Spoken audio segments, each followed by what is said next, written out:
This is a piece that really needed a fresh start.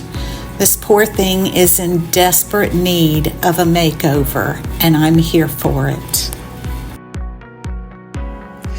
A few years ago, my middle son and his wife bought a home. The seller left a few furniture pieces behind that were in pretty terrible condition, and this was one of them. Come to find out, when they moved it, they discovered this hutch was actually hiding a hole in the floor. My daughter-in-law gave it to me, thinking I could do something with it. It stayed in the lean-to on the side of my house for about 2 years. Then, during a visit to my daughter, she mentioned that she had been looking on Facebook Marketplace for a hutch for her sunroom to put all her plants and some knickknacks on. I told her I had just the piece. True, it doesn't look like much, but I have big plans for her, so I got started.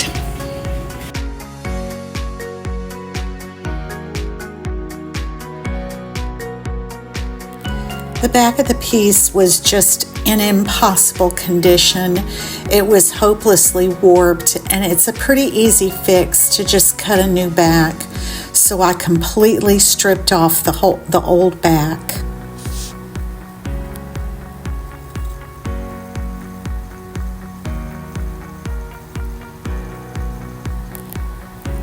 After this, I went around the frame and removed all the nails that had been holding the backboard in place. Thankfully, there were no live wasps in this nest, so I knocked it down with a broom and just kept on going.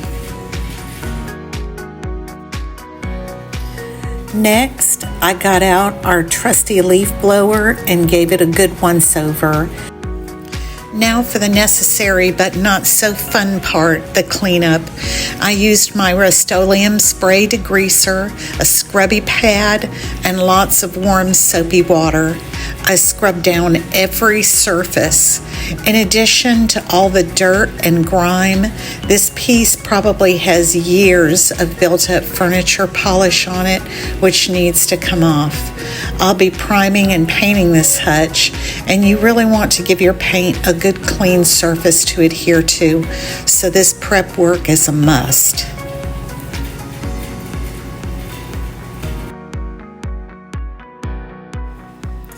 I'm speeding up showing the rest of this cleanup, and I gotta say, how nice would it be to be able to do this in real life, to just get those dirty jobs over with more quickly? It would be nice. And ew, look at this dirty water, but afterwards I gave it a good rinse off. I started removing all the wavy and warped oak veneer on the sides of the hutch. Now, here's the point that I really began to rethink the wisdom of trying to breathe life into this.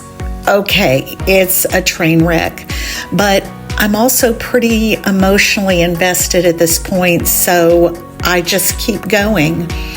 Typically, you remove veneer and there will be a substrate of a less expensive wood like plywood. And since my plan was to paint this piece, I figured I would just paint the substrate. Wrong. This piece had 2 veneers just glued back to back with nothing in between them. So there's nothing for me to paint. So now, in addition to replacing the back, I'm now replacing the sides of the piece. But still, like Dory, I just keep swimming.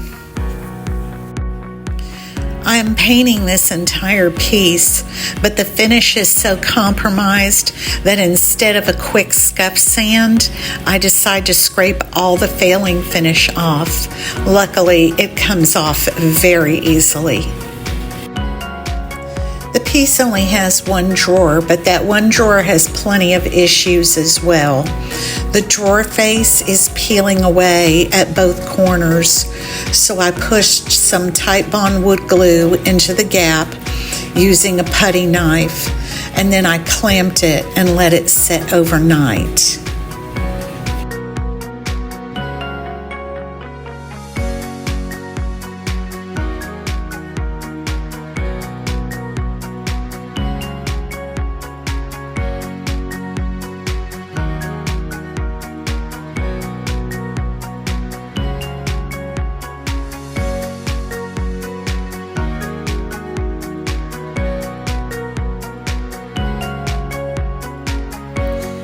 The next day, after removing all the clamps, I started sanding the sides of the drawer.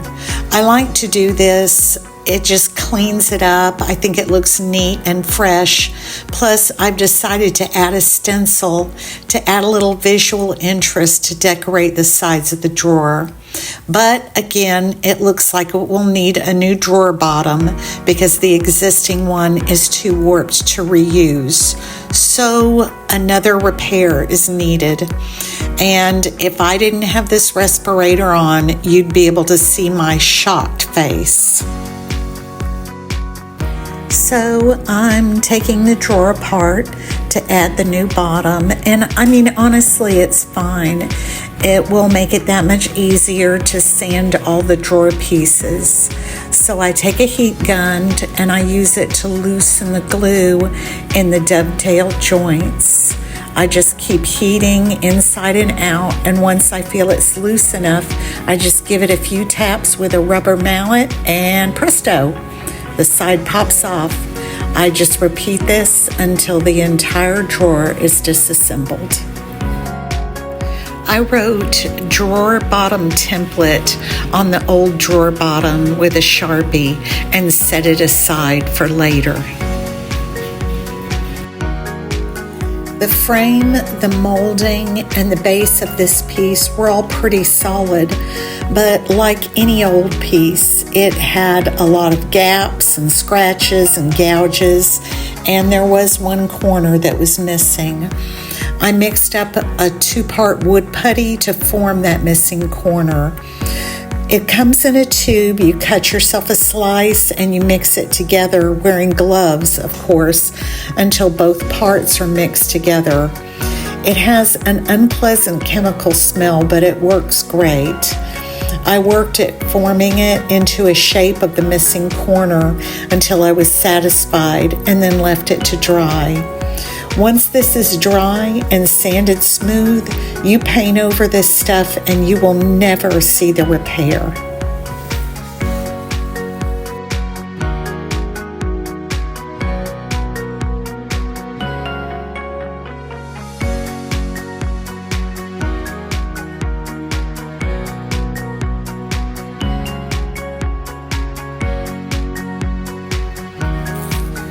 Now comes the endless montage of sanding.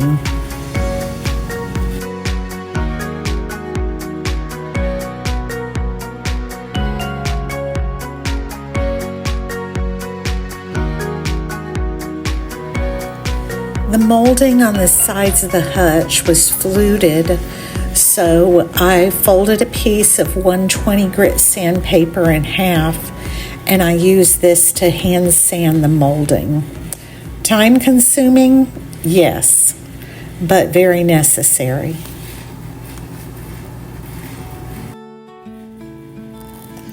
After hours of sanding, I put the piece up on my work table and blew off most of the sanding dust using my air compressor.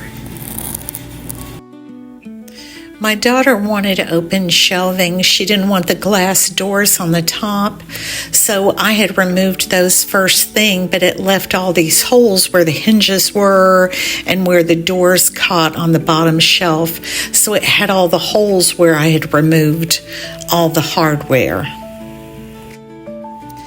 Next, I mixed up some Bondo, another 2-part epoxy to fill in all the hardware holes. You just measure out however much you think you'll need and add a small amount of the cream hardener. But with Bondo, the trick is to mix it in small amounts because it starts to dry out very quickly, so you've got to make your repairs fast. Here I'm using a wooden tongue depressor to mash the Bondo into the hardware holes. The Hutch has two removable shelves, and they were both in reasonably good shape. No repairs needed for once, so all I did with them was a scuff sand to prepare it for paint using my orbital sander, and I believe I used a 120 grit sandpaper. You will notice that I put gloves on before sanding. Those are anti-vibration gloves, and it's always a good idea if you're going to be sanding for any amount of time, you need to invest in a pair of these gloves. Prolonged use of an electric sander can cause nerve damage, so just to be on the safe side, I wear these.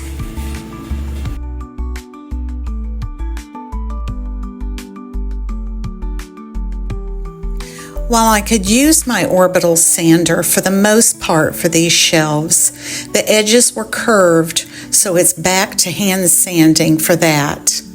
Plus, both shelves had a groove routed into them for plate stands, so that meant even more hand sanding. Now I'll be sanding all that Bondo from the hardware holes smooth. Anytime you are sanding, you should always wear a respirator, but especially if you're sanding back Bondo. Bondo is a chemical compound made with a resin and a hardener, so yes, wear that respirator.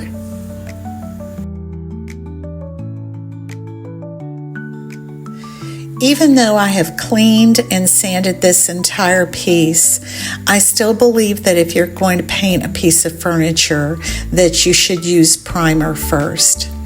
I'm using Kills Restoration Primer. This primer blocks any odors and wood tannins that could possibly bleed through to your paint. I plan on painting this piece in navy blue, which is a dark paint, so bleed through shouldn't be an issue, but I still believe in better safe than sorry.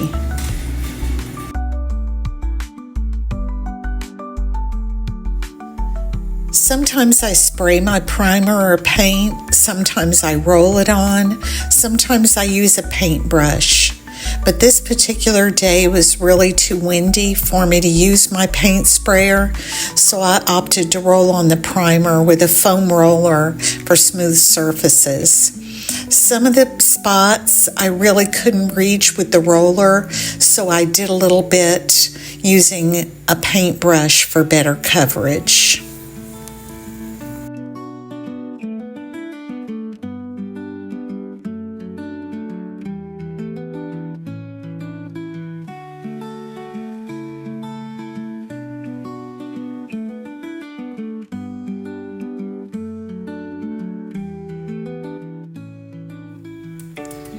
This fluted trim is really pretty, but just presents one challenge after another. This is another spot that's requiring a paintbrush because a roller just isn't cutting it.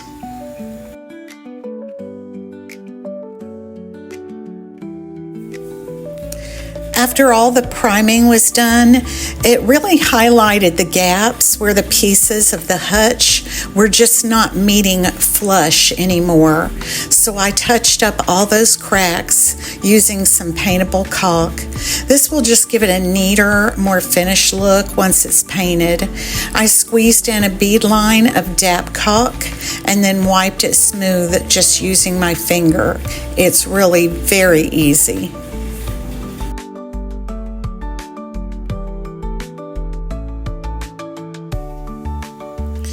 Sometimes your Bondo shrinks as it dries, and you can see a hardware hole or a scratch or an imperfection that you previously covered.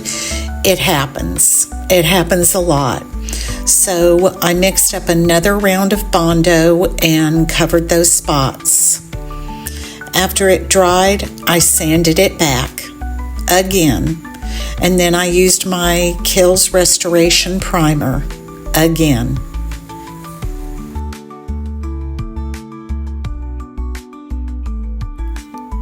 So now the piece is all primed primer can feel a little rough when it dries, plus the roller sometimes will leave what I call an orange skin texture, which I'm not a fan of. So I give the whole piece a light sanding using a 220 grit sanding sponge to leave it nice and smooth and ready for paint.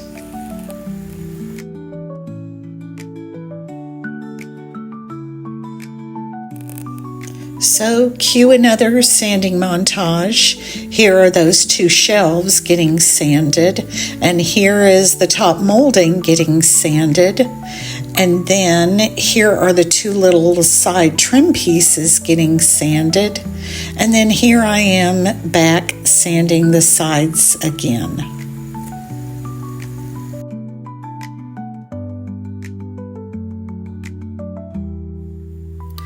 This hutch had so much on it that needed to be replaced. The back, the top, the sides, the drawer bottom, and I wanted an economical way to do it. So I went to Lowe's and picked up 2 huge sheets of MDF wall panels. They have a faux wood grain applied to them, but since I plan on painting them, I figured the print just didn't matter. I had saved the original top piece and the drawer bottom as templates to cut the new pieces I needed. I clamped the 2 pieces together and marked where I wanted my husband to cut them using his circular saw. So remember when I said that I felt like because I was painting the MDF panels that the wood grain print didn't matter? Well, it did matter. That wood grain is printed on plastic and it is a very slick surface. Once the primer was dry, I did a scratch test with just using my fingernail and it failed. It scratched right off. I thought I would see if the paint would adhere, and nope, it wouldn't stick either. So my only solution is to get out a scraper and scrape off all the primer where I had painted over the MDF panels. So it's back to the drawing board.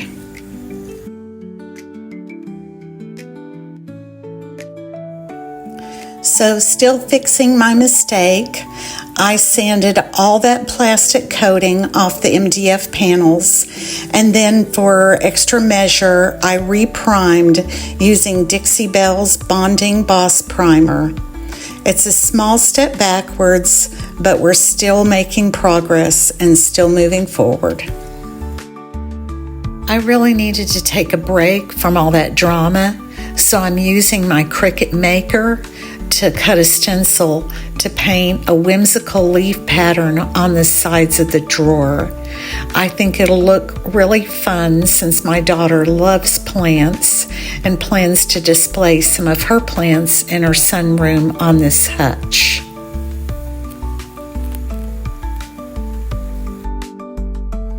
I have fixed the vinyl to the sides of the drawer, and I'm applying the paint using a foam stencil sponge brush. I'm using the same Salty Dog navy paint by Sherwin-Williams that I'll be using on the entire piece. I removed the stencil with the paint still wet, and it looks so great. Finally, I have a day that's not too windy, so I'm going to strike while the iron is hot and use my HVLP paint gun to get this paint on.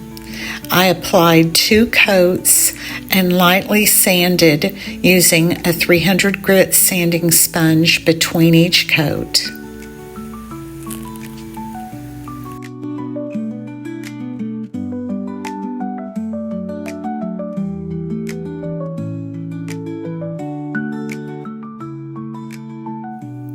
This is the back of the piece, and I'm just applying my top coat. I'm using Minwax's Wipe on Poly in a warm satin sheen. I apply it to the entire piece.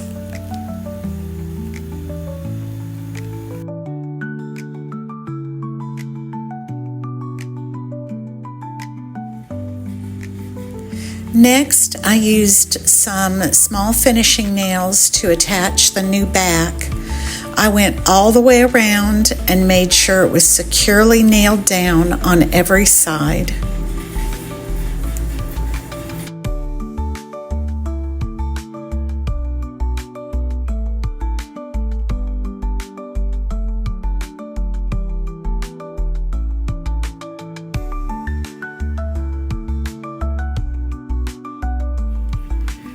We had added this decorative trim to the lower cabinet doors, and I liked the idea of making that trim pop a little bit more, so I applied white liming wax to that trim and then wiped back the excess using mineral spirits. After removing the tape, all there was left to do was to attach the lower cabinet doors to the hutch, and it was done. I am so happy to have saved this piece from a landfill or a burn pile. I feel like this sweet hutch has a new lease on life and looks wonderful in my daughter's cheerful sunroom.